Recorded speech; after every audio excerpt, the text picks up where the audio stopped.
Hi, it's time for another verb of the day. Today's verb is get. And in fact, our verb of the day each day this week is going to be get. And that's because there are so many different ways to use the verb get. In yesterday's video, I introduced some broad or general meanings, and I began introducing some of the phrasal verbs you might see with get. So today, we're going to expand on the phrasal verbs, but we'll also do a quick review of some of the kind of common ways this verb gets used. So first, we talked about experiencing or suffering from something. You might hear people talking about getting a cold, right? That is generally unpleasant or unwelcome. We use the verb get to talk about receiving something. We use it to describe picking up and bringing someone or something. You might hear parents say, "Oh, I'm getting the kids," right? I'm picking them up from maybe a practice or school, etc.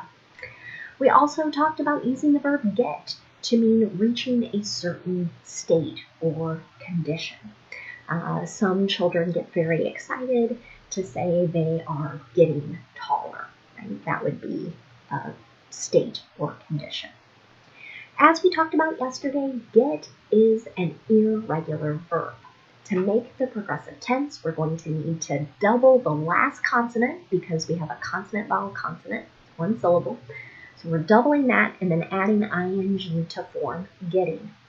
The past tense form of this verb is going to require a vowel change. So we go from E to O and form got. And then with the participle, there are two acceptable ways to express that. You can just use got, and this is more common in the United Kingdom, but you could also say gotten. I think that's what I heard family, friends, teachers use, and so that's sort of ingrained in my mind. But let's continue devoting our time looking at some different phrasal verbs with get, their meanings, and some example sentences. So the first one we're going to look at today is to get behind. This can mean to support.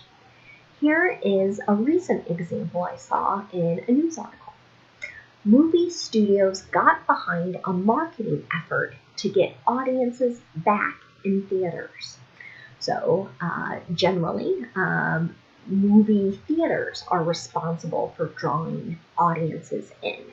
But here, the studios that create the movies, offered support in trying to get people to return to the theaters as more people become vaccinated against COVID.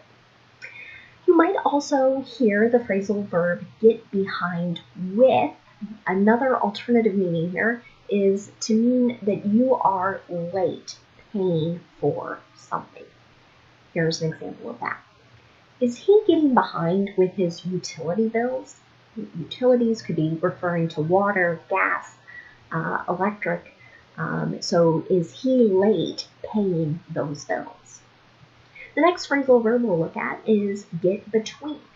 This means to be a barrier or an obstacle. Now, a barrier is something blocking you, as is we might think of that with an obstacle as well. This could be real. So this could be something we can see that is being an obstacle to two things or two people. But it could also really be more sort of figurative or kind of in our head. So something we can't see. Here is an example of a figurative barrier. These rumors are getting between us. So maybe one friend says it to another. So it's creating sort of a wall between us. Our friendship is being damaged because of some rumors. The next phrasal verb we'll look at is get by. This can have a couple different meanings. One is to manage financially. You might think of this as sort of doing okay, being able to pay your bills. So an example of this usage might be, Many families have been barely getting by during the pandemic. So they barely had enough money to pay their rent, buy groceries, pay their utility bills, etc. And unfortunately, many more people haven't been getting by. They haven't been able to pay these bills. The second way you might hear get by used is to mean not to be noticed. Let's look at an example of that. Did the mistakes get by the proofreader? So as we look at that sentence, you don't see a negative, but again, the negative is sort of implied in the meaning. So did the proofreader not notice these mistakes? Finally, we're going to look at get by with on this particular page. And this means to have enough of something to do a particular job. Here's an example. We can get by with this amount of paint. So maybe someone is painting the outside of their house and they're kind of doing calculations and like, okay, we have enough to do the job. I'm going to pause for a moment and just do a quick verb tense review of our example sentences here. We're not doing independent verb tense practice this week because there are so many phrasal verbs. So the first sentence with the movie studios, this is an example of simple past tense, got behind. Is he getting behind is present progressive or present continuous. Are getting between us also present progressive or present continuous. Have been getting by in the next sentence is an example of present perfect progressive or present perfect continuous. The second usage for get by, our question there, is an example of a yes or no in the simple past tense. And we can get by. Can is a modal, and in this sentence it is expressing ability. So now let's take a look at just a few more phrasal verbs. The next one we're going to look at is get down. This can have a number of different meanings. We're just going to focus on 3 today. The first, get down, might be used to express that someone is becoming depressed, unhappy, exhausted, etc. So, an example of this. Rainy weather always gets me down. Many people feel this way. They maybe just don't feel like they have as much energy. They might not feel as happy as when the sun is out. A second way to use get down is to lower one's self, right? So if you are a parent to a young child, there is a good chance you have said to that child, get down from there. Maybe the child has climbed on a table, a bookcase, etc., right? You don't want the child to fall and hurt themselves. So you would use this imperative, this command, to tell them to lower themselves back to the floor. The third way you might hear get down used is to mean to reduce something, so lower a specific number or amount. Here's an example of that. Get your heart rate down before you go to the next round of exercises. Maybe this is something a trainer or someone who's leading a workout for you might say. So kind of like how fast your heart is beating. We want it to decrease to more of a normal rate before you work it back up to a higher rate. The next phrasal verb we'll look at is to get even with. This means to take revenge or to retaliate against someone. Let's take a look at an example. She got even with her brother when she hid his favorite toy. So I think we've all witnessed this from children and adults alike. Someone does something mean or bad to one, and the other takes revenge or retaliates or gets even with the other. The next phrasal verb we'll look at is to get for. This can also have a couple meanings. One is to receive a particular amount of money in exchange for a particular item. Here's an example of that. They got $1,000 for their old car. So they received $1,000 in exchange for the title and keys to a particular car. A second way to use get for is just to obtain something. Here's an example of that. I got a new book for my mom. And the last phrasal verb we're going to look at today is to get from.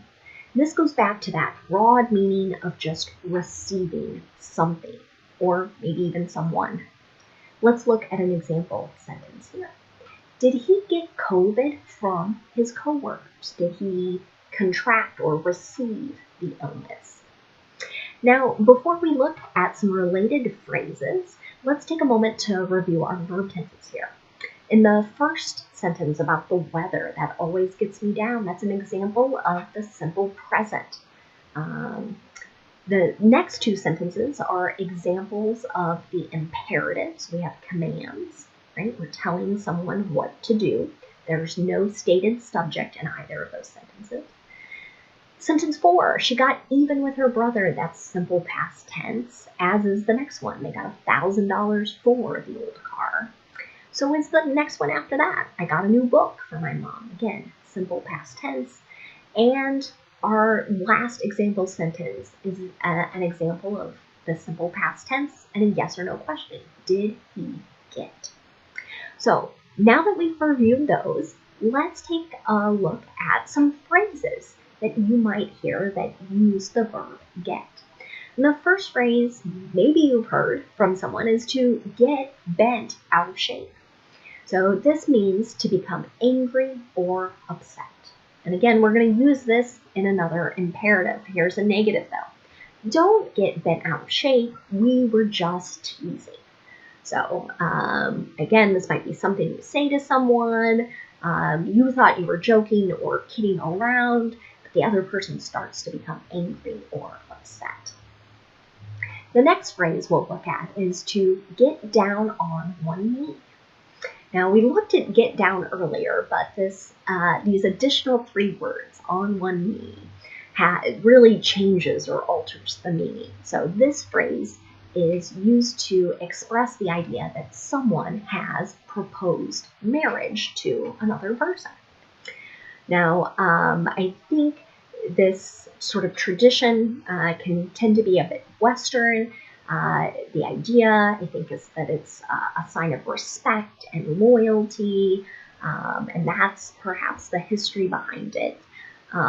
Commonly in the United States, we think of a man getting down on one knee, but certainly women can do it as well. And I think more and more are. But we'll take a look at an example sentence. He got down on one knee after the walk on the beach. You might hear someone use this phrase as just another way of saying their significant other proposed marriage. And the last phrase we'll look at today is to get down to business. This means to begin doing something with more seriousness, more determination. Here's an example of how you might hear it used. We've been goofing off for an hour. It's time to get down to business. So it's time to become more serious, more focused, more determined to complete whatever task is in front of us. Thanks so much for watching today's video. I hope you have a great day.